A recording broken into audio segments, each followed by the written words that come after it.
जय श्री कृष्ण। ये श्रीमद् भागवत पुराण है। इसे शुरू करने का मेरा उद्देश्य ये है कि मैंने इसके बारे में बहुत से ग्रंथों में पढ़ा है, सुना है।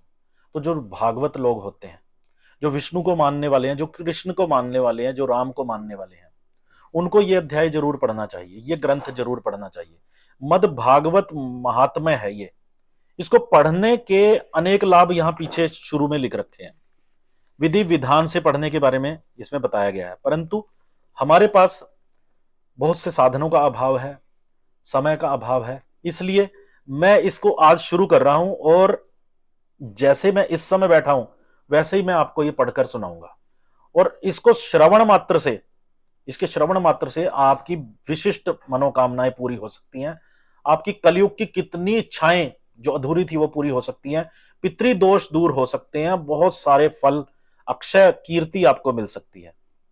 बस आपने प्रतिदिन इसको सुनना है। मैं यहां से पढ़कर आपको प्रतिदिन सुनाने की मैं कोशिश करूंगा, जिसमें श्री राम जी मेरी मदद करें, ऐसी मेरी कामना है। भगवान जगन्नाथ जी को प्रणाम करके, श्री कृष्ण को प्रणाम करके मैं इसे आज शुरू कर रहा हूं। तो यह है देवर्षि नारद की भक्ति से भेंट, जो प्रथम अध्याय है। इसमें क्या कह रहे हैं? सच्चिदानंद स्वरूप भगवान श्री कृष्ण को हम नमस्कार करते हैं, जो जगत की उत्पत्ति, स्थिति और विनाश के हेतु और आध्यात्मिक, आधि दैविक, आधि भौतिक और तीनों प्रकार के तापों का नाश करने वाले हैं। जिस समय सुखदेव जी का यज्ञोपवीत संस्कार भी पूरा नहीं हुआ था, लौकिक वैदिक कर्मों के अनुष्ठान का अवसर भी नहीं आया था, तभी उन्हें अकेले ही संन्यास लेने के लिए घर से जाते देखकर उनके पिता व्यास जी विरह से कातर होकर पुकारने लगे, बेटा बेटा तुम कहां जा रहे हो?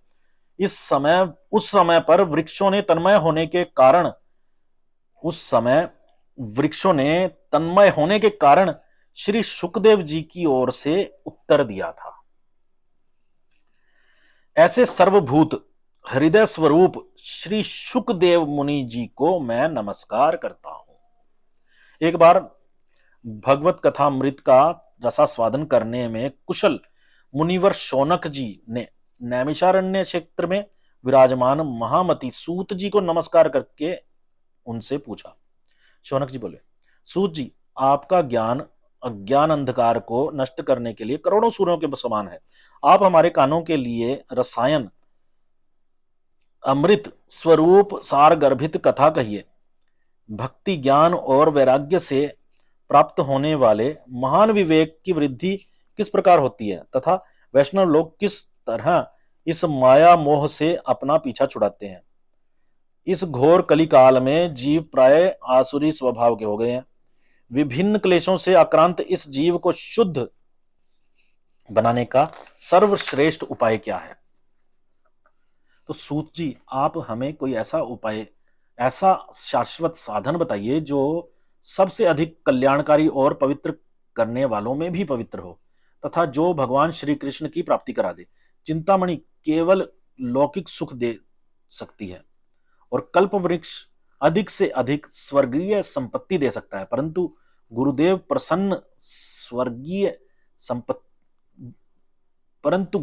प्रसन्न होकर भगवान का योगी दुर्लभ नित्य वैकुंठ धाम दे देते हैं।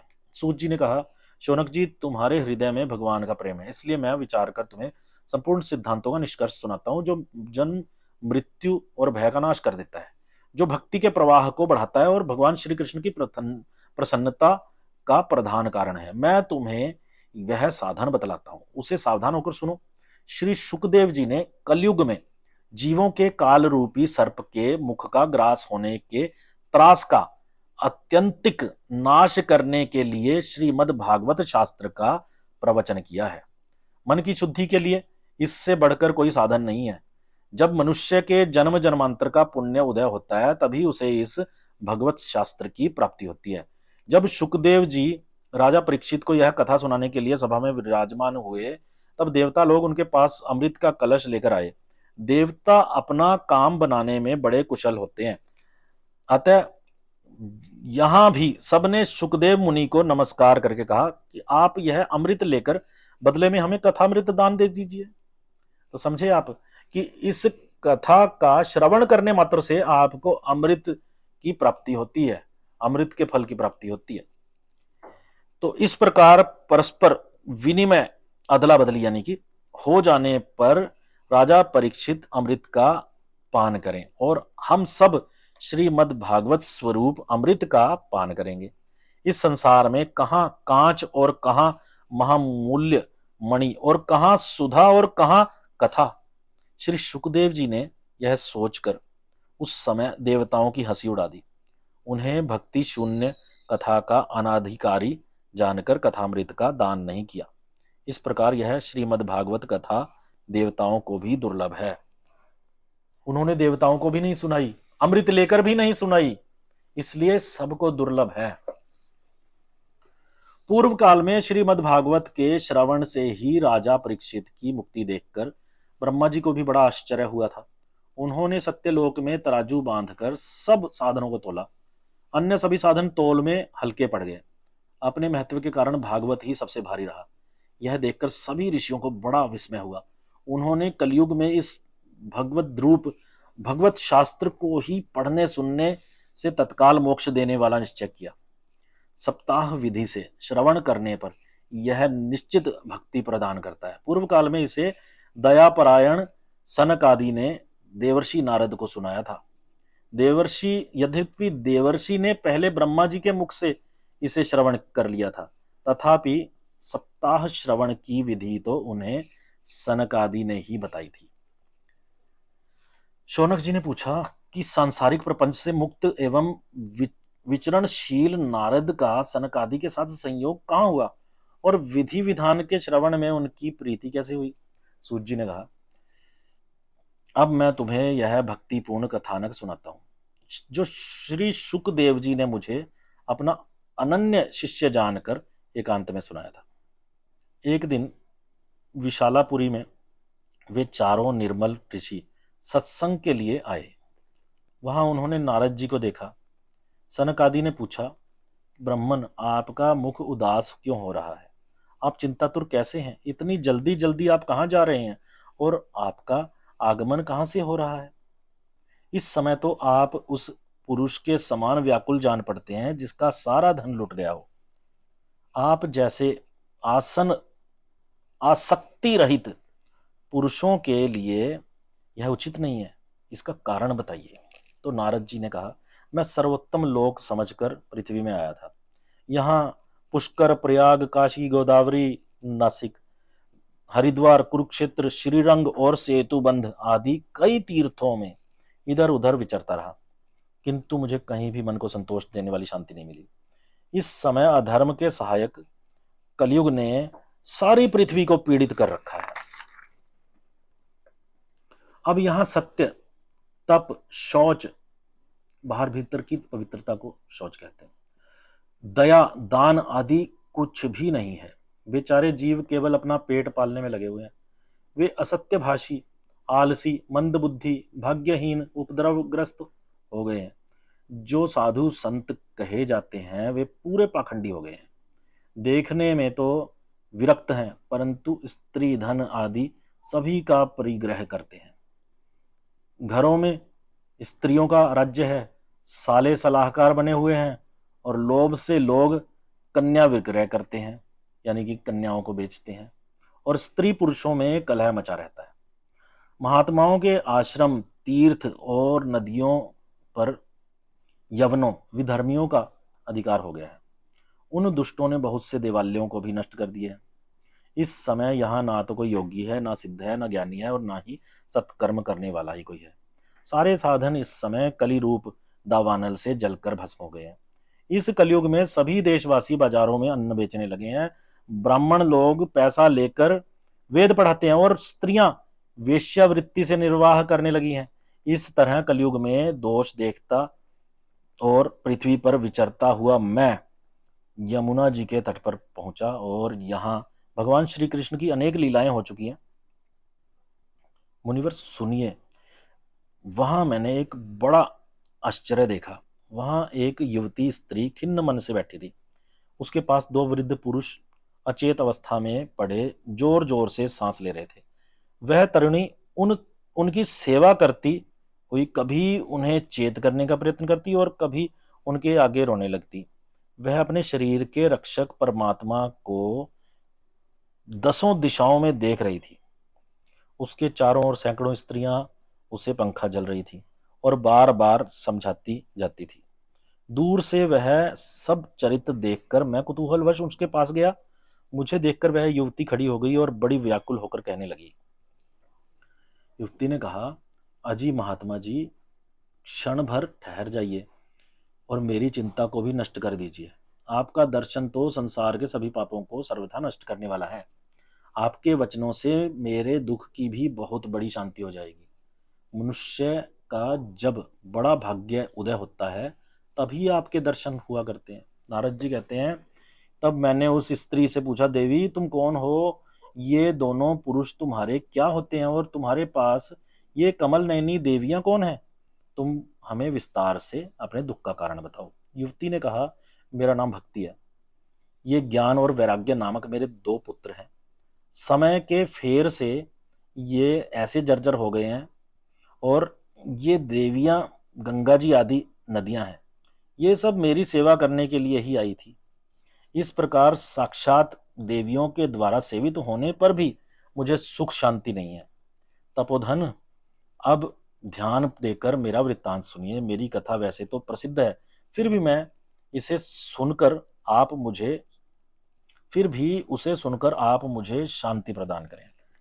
मैं द्रविड़ देश में उत्पन्न हुई, कर्नाटक में बढ़ी, कहीं कहीं महाराष्ट्र में सम्मानित हुई, कहीं गुजरात में मुझको बुढ़ापे ने आ घेरा। वहां घोर कलयुग के प्रभाव से पाखंडियों ने मुझे अंगभंग कर दिया। चिरकाल तक यह अवस्था रहने के कारण मैं अपने पुत्रों के साथ दुर्बल और निस्तेज हो गई हूं। अब जब से मैं वृंदावन आई तभी से पुनः परम सुंदरी स्वरूपवती नवयुवती हो गई हूं, किंतु सामने पड़े हुए ये मेरे दोनों पुत्र थके मांदे दुखी हो रहे हैं। अब मैं यह स्थान छोड़कर अन्यत्र जाना चाहती हूँ, कहीं और जाना चाहती हूँ। ये दोनों बूढ़े हो गए हैं, इसी दुख से मैं दुखी हूँ। मैं तरुणी क्यों और ये दोनों मेरे पुत्र बूढ़े क्यों? मैं इतनी जवान हूं और ये दोनों पुत्र मेरे इतने तरुण क्यों हैं, इतने जवान क्यों हैं, इतने बूढ़े क्यों हैं? हम तीनों साथ साथ रहने वाले हैं, फिर यह विपरीतता क्यों है? यानी भक्ति जो है वो तो जवान है, परंतु उसके जो पुत्र हैं वो बूढ़े क्यों हो रहे हैं? ये असंगति क्यों है? हम तीनों साथ साथ रहने वाले हैं, फिर यह विपरीतता क्यों होना तो ये चाहिए कि माता बूढ़ी हो जाए और पुत्र तरुण रहे। इसी से मैं आश्चर्यचकित चित्त से अपनी इस अवस्था पर शोक करती रहती हूँ। आप परम बुद्धिमान एवं योग निधि हैं, इसका क्या कारण हो सकता है, बताइए। नारद जी ने कहा, साध्वी, मैं अपने हृदय में ज्ञान दृष्टि से तुम्हारे संपूर्ण दुख का कारण देखता हूँ। तुम्हें विषाद नहीं होना करना चाहिए। श्री हरि तुम्हारा कल्याण करेंगे। तो सूत जी कहते हैं, मुनिवर, नारद जी ने एक क्षण में ही उसका कारण जानकर कहा। नारद जी ने कहा, देवी सावधान होकर सुनो, यह दारुण कलयुग है। इसी से तुम्हारा सदाचार, योग मार्ग और तप आदि सब लुप्त हो गए हैं। लोग शठता और दुष्कर्म में लगकर अधासुर बन रहे हैं। संसार में जहां देखो वहीं सत्पुरुष दुख से मलान है और दुष्ट सुखी हो रहे हैं। इस समय जिस बुद्धिमान पुरुष का धैर्य बना रहे वही बड़ा ज्ञानी या पंडित है। पृथ्वी क्रमशः प्रतिवर्ष शेष जी के लिए भार रूप होती जा रही है। अब यह छूने योग्य तो क्या देखने योग्य भी नहीं रह गई है और ना इसमें मंगल दिखाई देता है। अब किसी को पुत्रों के साथ तुम्हारा दर्शन भी नहीं होता, यानी अब भक्ति भी देखने को नहीं मिलती। विषय अनुराग के कारण लोग अंधे बने हुए हैं। जीवों से उपेक्षित होकर तुम जर्जर हो रही थी, वृंदावन के संयोग से फिर नवीन तरुणी हो गई हो। अतः यह वृंदावन धाम धन्य है जहां भक्ति सर्वत्र नृत्य कर रही है। परंतु तुम्हारे इन दोनों पुत्रों का यहाँ कोई ग्राहक नहीं है, इसलिए इसका बुढ़ापा नहीं छूट रहा। यहां इनको कुछ आत्म सुख की प्राप्ति होने के कारण ये सोते से जान पड़ते हैं। भक्ति ने कहा, राजा परीक्षित ने इस पापी कलयुग को क्यों रहने दिया? इसके आते ही सब वस्तुओं का सार ना जाने कहाँ चला गया। करुणामय श्री हरि से भी यह अधर्म कैसे देखा जाता है। मुने, मेरा यह संदेह दूर कीजिए, आपके वचनों से मुझे बड़ी शांति मिली है। तो नारद जी कहते हैं, यदि तुमने पूछा है तो प्रेम से सुनो कल्याणी, मैं तुम्हें सब बताऊंगा और तुम्हारा दुख दूर हो जाएगा। जिस दिन भगवान श्री कृष्ण इस भूलोक को छोड़कर अपने परम धाम को पधारे, उसी दिन से यहाँ संपूर्ण साधनों में बाधा डालने वाला कलयुग आ गया था। दिग्विजय के समय राजा परीक्षित की दृष्टि पड़ने पर कलयुग दीन के समान उनकी शरण में आया।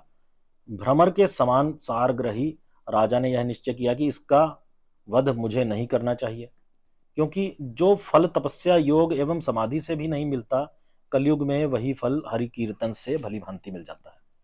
इस प्रकार सारहीन होने पर भी उसे इस एक ही दृष्टि के सारयुग देखकर उन्होंने कलयुग में उत्पन्न होने वाले जीवों के सुख के लिए ही इसे रहने दिया था।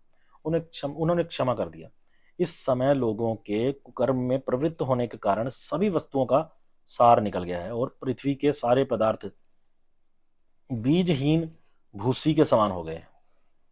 ब्राह्मण केवल अन्न धन आदि के लोभवश घर घर एवं जन जन को भागवत कथा सुनाने लगे हैं। इसलिए कथा का सार चला गया।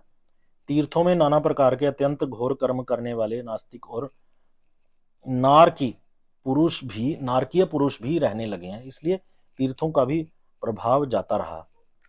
अब देखो ना, जैसे मैं देख रहा हूं कि स्कूलों में पढ़ाया जा रहा है, हिंदी और इंग्लिश को पढ़ाया जा रहा है, संस्कृत का नामो निशान नहीं है। लोग अलग अलग भाषाओं के पीछे लगे हैं। जब तक तुम्हें संस्कृत नहीं आएगी, जब तक तुम्हारे बच्चे संस्कृत नहीं पढ़ेंगे, तब तक तुम वेद अध्ययन कैसे एक्सपेक्ट कर सकते हो, उम्मीद कैसे कर सकते हो कि वेदों का अध्ययन होगा। ठीक है, जब वेद पढ़ोगे तो उनको तुम्हें भी तो पढ़ना आना चाहिए। अगर तुम्हें पढ़ना नहीं आता, तुम्हारे बच्चों को पढ़ना आना चाहिए। अभी उनका कच्चा दिमाग है। अगर अभी से आप उनको बता दोगे इसका सार कि संस्कृत कितनी आवश्यक है, तभी होगा ना कुछ। आज की डेट में जितना हमारे समय में थी संस्कृत, उतनी तो बिल्कुल ही नहीं है, खत्म होती जा रही है। ये भाषा लुप्त होती जा रही है। ये संस्कृत तो छोड़ ही दो, मैं कह रहा हूं कि हिंदी के पारंगत विद्वान भी नहीं आ रहे इस समय। इस समय जो छोटे बच्चे हैं, उनको हिंदी भी अच्छे से नहीं आती। सारे स्कूल इंग्लिश मीडियम हो चुके हैं। तो आगे पढ़ते हैं। नास्तिक और नारकीय मनुष्य पुरुष भी रहने लगे, इसलिए तीर्थों का भी प्रभाव जाता रहा। जिनका चित्त निरंतर काम, क्रोध, महान लोभ और तृष्णा से तपता रहता है, वे भी तपस्या का ढोंग करने लगे। इसलिए तप का भी सार निकल गया। मन पर काबू न होने के कारण तथा लोभ, दंभ और पाखंड का आश्रय लेने के कारण एवं शास्त्र का अभ्यास न करने से ध्यान योग का फल मिट गया। पंडितों की यह दशा है कि वे अपनी स्त्रियों के साथ पशु की भांति भ्रमण करते हैं। उनमें संतान पैदा करने की ही कुशलता पाई जाती है। मुक्ति साधन में वे सर्वथा अकुशल हैं। संप्रदायानुसार प्राप्त हुई वैष्णवता भी कहीं देखने में नहीं आती। इस प्रकार जगह जगह सभी वस्तुओं का सार लुप्त हो गया है। तो ये कलयुग का प्रभाव हो रहा है। ठीक है, यह तो युग का स्वभाव ही है, इसमें किसी का दोष नहीं है। इसी से पुंडरीकाक्ष भगवान बहुत समीप रहते हुए भी यह सब सह रहे हैं। सूत जी कहते हैं, शौनक जी, इस प्रकार देवर्षि नारद के वचन सुनकर भक्ति को बड़ा आश्चर्य हुआ। फिर उसने जो कुछ कहा उसे सुनिए। भक्ति ने कहा, देवर्षि, आप धन्य हैं। मेरा बड़ा सौभाग्य कि आपका समागम हुआ। संसार में साधुओं का दर्शन ही समस्त सिद्धियों का परम कारण है। आपका केवल एक बार उपदेश धारण करके कयाधु कुमार प्रहलाद ने माया पर विजय प्राप्त कर ली थी। ध्रुव ने भी आपकी कृपा से ही ध्रुव पद प्राप्त किया था। आप सर्व मंगल और साक्षात ब्रह्मा जी के पुत्र हैं। मैं आपको नमस्कार करती हूँ। ये कह रही हैं कि जो प्रहलाद है उसको भी आपने दीक्षा दी थी, फिर ध्रुव है उसको भी आपने दीक्षा दी थी, आप ही की कृपा हुई थी उन पर, तो इसलिए मैं आपको नमस्कार करती हूँ। तो अब द्वितीय अध्याय है, भक्ति का दुख दूर करने के लिए नारद जी का उद्योग। क्या करते हैं नारद जी भक्ति का दुख दूर करने के लिए? बोले, तुम व्यर्थ ही अपने को क्यों खेद में डाल रही हो? अरे तुम इतनी चिंतातुर क्यों हो? भगवान श्री कृष्ण के चरण कमलों का चिंतन करो, उनकी कृपा से तुम्हारा सारा दुख दूर हो जाएगा। जिन्होंने कौरवों के अत्याचार से द्रौपदी की रक्षा की थी और गोप सुंदरियों को सनाथ किया था, वे श्री कृष्ण कहीं चले थोड़ी गए हैं। फिर तुम तो भक्ति हो और सदा उन्हें प्राणों से प्यारी हो। तुम्हारे बुलाने पर तो भगवान नीच के घर में भी चले जाते हैं। सत्य, त्रेता और द्वापर, सत्ययुग, त्रेता युग और द्वापर, इन तीन युगों में ज्ञान और वैराग्य मुक्ति के साधन थे, परंतु कलयुग में तो केवल भक्ति ही ब्रह्म सायुज्य यानी मोक्ष की प्राप्ति कराने वाली है।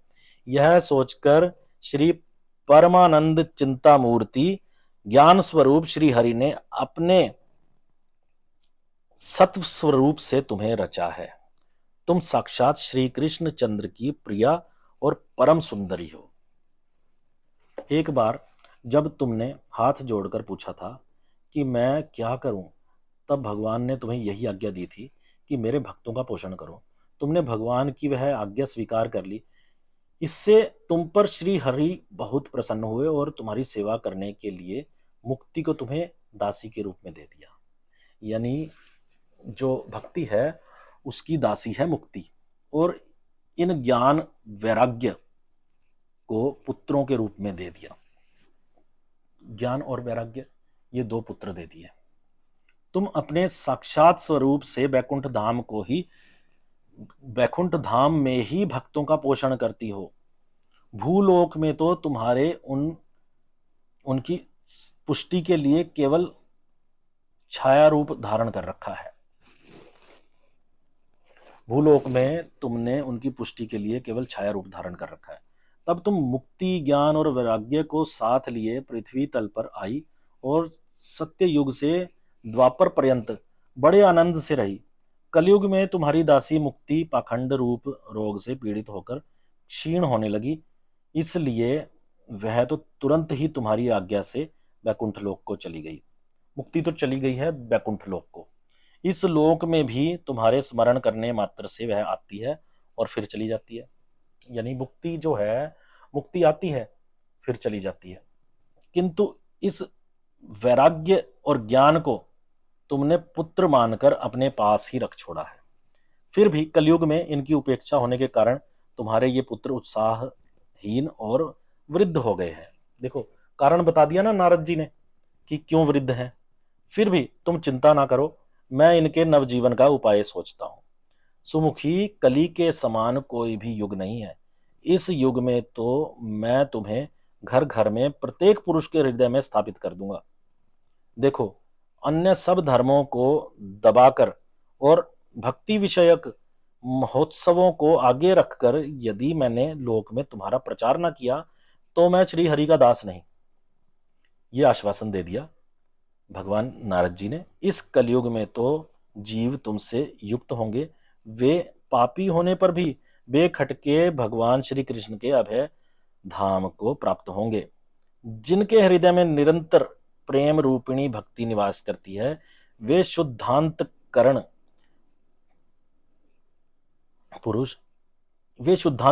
पुरुष स्वप्न में भी यमराज को नहीं दिखते। जिनके हृदय में भक्ति महारानी का निवास है, उन्हें प्रेत, पिशाच, राक्षस या दैत्य आदि स्पर्श नहीं कर सकते। तप, वेदाध्ययन, ज्ञान और कर्म आदि किसी भी साधन से भगवान वश में नहीं किए जा सकते। वे केवल भक्ति से ही वशीभूत होते हैं। इसमें योगी जन प्रमाण है। ये जो योगी है इसका एक सबूत है। मनुष्यों को सहस्त्रों जन्मों के पुण्य प्रताप से भक्ति में अनुराग होता है। ये बात सच है। कलयुग में केवल भक्ति और केवल भक्ति ही सार है। भक्ति से तो साक्षात श्री कृष्ण चंद्र सामने उपस्थित हो जाते हैं। जो लोग भक्ति से द्रोह करते हैं वे तीनों लोकों में दुख पाते हैं। पूर्व काल में भक्त का तिरस्कार करने वाले दुर्वासा ऋषि को बड़ा कष्ट उठाना पड़ा था। बस व्रत, तीर्थ, योग, यज्ञ और ज्ञान चर्चा आदि बहुत से साधनों की कोई आवश्यकता नहीं है, एकमात्र भक्ति ही मुक्ति देने वाली है। सूत जी कहते हैं, इस प्रकार नारद के निर्णय किए हुए अपने महात्म्य को सुनकर भक्ति के सारे अंग पुष्ट हो गए। वे उनसे कहने लगी, भक्ति ने कहा, नारद जी आप धन्य हैं, आपकी मुझ में निश्चल प्रीति है, मैं सदा आपके हृदय में रहूंगी, कभी आपको छोड़कर नहीं जाऊंगी। साधो, आप बड़े कृपालु हैं, आपने क्षण भर में मेरा सारा दुख दूर कर दिया, किंतु अभी मेरे पुत्रों में चेतना नहीं आई है, आप इन्हें भी ठीक करिए। तो सूत जी कहते हैं कि भक्ति के ये वचन सुनकर नारद जी को बड़ी करुणा आई और उन्होंने वे हाथ से हिला डुलाकर जगाने लगे उनको। फिर उनके कान के पास मुंह लगाकर जोर से कहा, ओ ज्ञान जल्दी जग पड़ो, ओ वैराग्य जल्दी जग पड़ो। फिर उन्होंने वेद ध्वनि, वेदांत घोष और बार बार गीता पाठ करके उन्हें जगाया। इससे वे जैसे तैसे बहुत जोर लगाकर उठे, किंतु आलस्य के कारण वे दोनों जम्हाई लेते रहे, नेत्र उघाड़कर देख भी नहीं सके। उनके बाल बगुलों की तरह सफेद हो गए थे, उनके अंग प्रत्यंग प्राय सूखे काठ के समान निस्तेज और कठोर हो गए। इस प्रकार भूख प्यास के मारे अत्यंत दुर्बल होने के कारण उन्हें फिर सोते देख नारद जी को बड़ी चिंता हुई और वे सोचने लगे, अब मुझे क्या करना चाहिए। इनकी यह नींद तो खुल ही नहीं रही है, इनकी ये नींद, इससे भी बढ़कर इनकी वृद्धावस्था कैसे दूर हो। शौनक जी, इस प्रकार चिंता करते करते वे भगवान का स्मरण करने लगे। उसी समय यह आकाशवाणी हुई कि सुनो मुने, खेद मत करो, तुम्हारा यह उद्योग निस्संदेह सफल होगा। देवर्षे, इसके लिए तुम एक सत्कर्म करो, वह कर्म तुम्हें संत शिरोमणि महानुभाव बताएंगे। उस सत्कर्म का अनुष्ठान करते ही क्षण भर में इनकी नींद और वृद्धावस्था चली जाएगी तथा सर्वत्र भक्ति का प्रसार होगा। तो अब तक हमने जो पढ़ा है वो ये है कि जो भक्ति है, भक्ति बैठी है अपने पुत्रों के साथ और वहां पर अनेक स्त्रियां भी हैं। मार्ग में नारद जा रहे थे तो नारद को बड़ी चिंता हुई, देखा, कुतूहल हुआ। उन्होंने देखा, क्या हुआ, आप सुंदरी कौन हो। तो उस सुंदरी के जो पास दो युवक पड़े थे वो वृद्ध हो चुके थे, वो उसके पुत्र थे। तो उस सुंदरी ने कहा कि मैं भक्ति हूं, मैं इंसान के, मनुष्य के हृदय में निवास करने वाली भक्ति हूं, जो कि भगवान श्री कृष्ण की या किसी भी देवी देवता की भक्ति के रूप में जानी जाती हूं। परंतु मेरे ये ज्ञान और वैराग्य नाम के दो पुत्र हैं, ये मुझसे भी अधिक आयु के लग रहे हैं, ये बहुत वृद्ध हो चुके हैं और बहुत बीमार हैं और मेरा भी मन यहां नहीं लगता। तो नारद जी, आप मेरा कल्याण कीजिए। तो नारद जी ने कहा कि किस वजह से ऐसा हो रहा है। कलयुग के कारण ऐसा हो रहा है। कलयुग में इंसान के मन से भक्ति का भाव मिट गया है और ज्ञान ज्ञान तो बिल्कुल है ही नहीं किसी को, वैराग्य दूर हो गया है। सभी के सभी वर्ग अपनी अपनी मनमानी कर रहे हैं, इस कारण ये सब कुछ हो रहा है। परंतु भक्ति जो है, भक्ति को भगवान श्री कृष्ण ने वरदान दे रखा है कि तुम सदा रहोगी, जब तक मैं हूं तुम भी रहोगी। तो भक्ति को याद करवाया नारद जी ने कि तुम्हारा जो अस्तित्व है वो कभी नहीं मिटेगा, तुम हमेशा तरुणी रहोगी। और मैं इसका उपाय भी बता देता हूं कि क्या करना है। आपको हरि चिंतन करना है, आपको ये भागवत कथा सुननी है। मतलब जो इंसान के अंदर से भक्ति का लोप हो गया है वो ये भागवत सुनने से पुनः जाग जाती है। भक्ति जागने से ज्ञान का अंधकार भी दूर हो जाता है, ज्ञान की वृद्धावस्था चली जाती है, वैराग्य की वृद्धावस्था चली जाती है और वे तरुण हो जाते हैं। अब तक के अध्याय में ये कहा गया है। तो आगे पढ़ते हैं। नारद जी बोले, इस आकाशवाणी ने भी गुप्त रूप में ये बात कही है, यह नहीं बताया कि यह कौन सा साधन किया जाए, ये क्या कार्य हो। वे संत ना जाने कहाँ मिलेंगे और कौन है जो बताएगा। जो कुछ कहा है इस आकाशवाणी ने, मुझे करना क्या चाहिए मुझे क्लियर नहीं हुआ।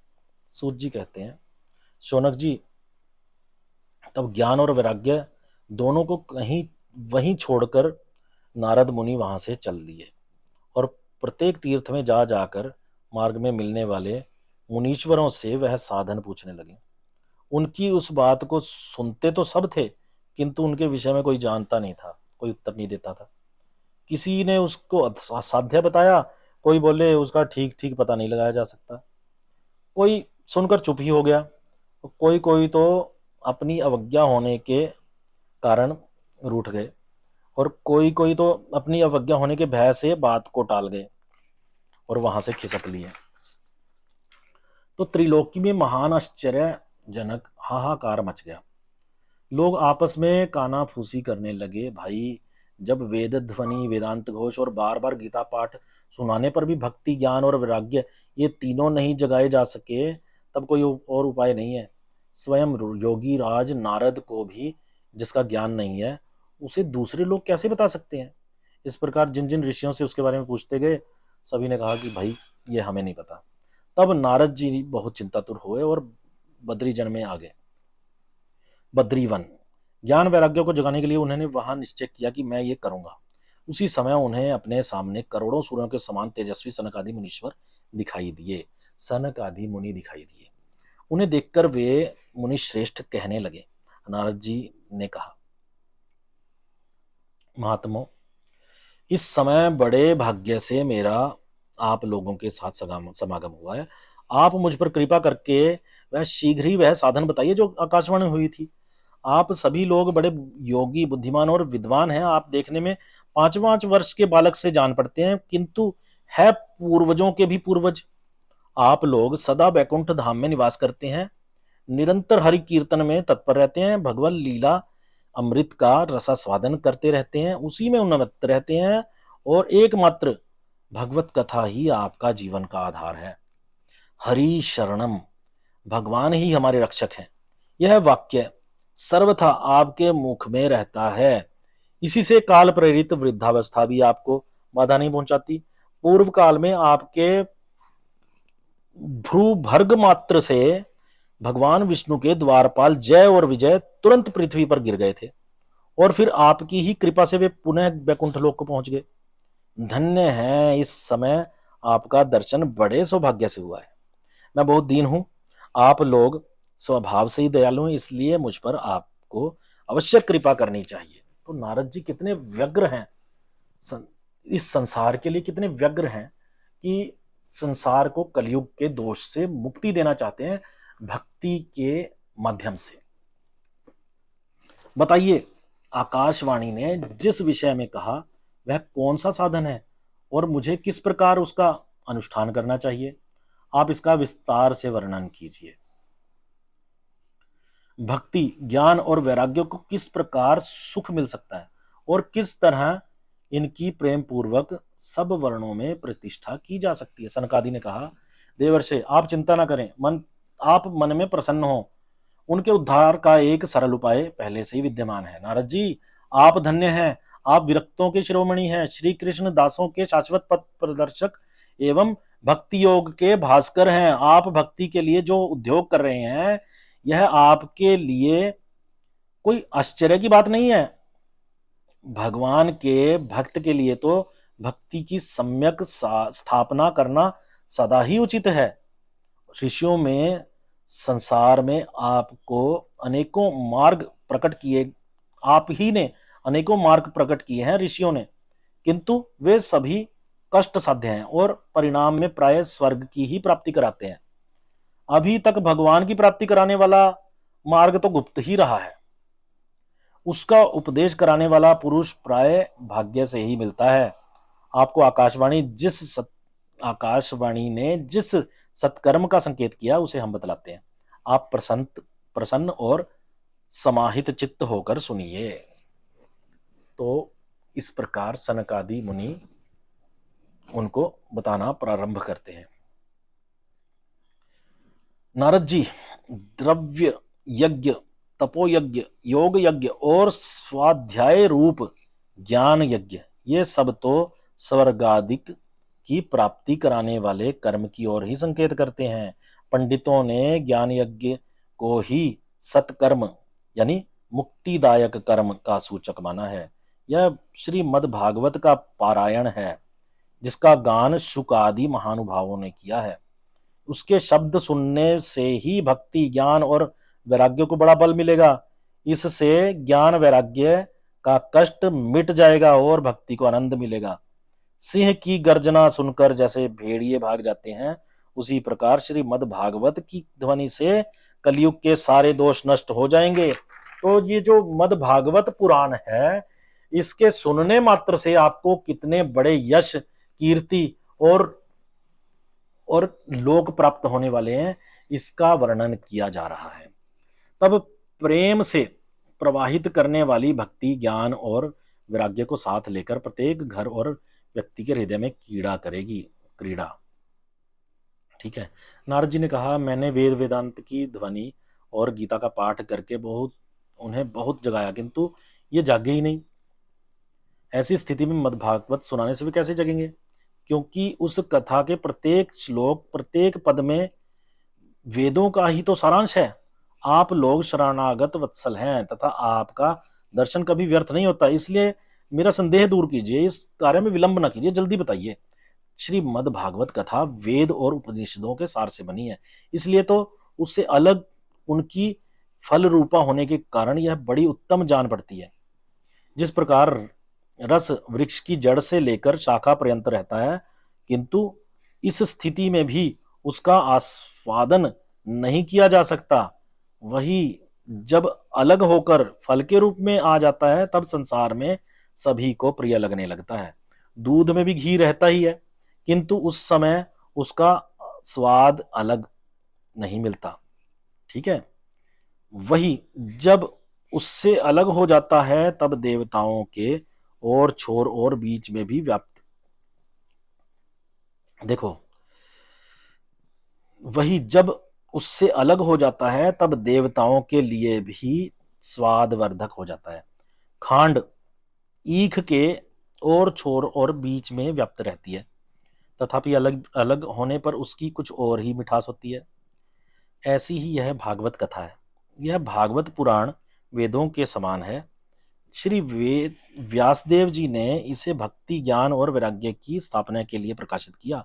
पूर्व काल में जिस समय वेद वेदांत के पारगामी और गीता की रचना करने वाले भगवान व्यासदेव खिन्न होकर अज्ञान समुद्र में गोते खा रहे थे, उस समय आपने ही 4 श्लोकों में इसका उपदेश किया था।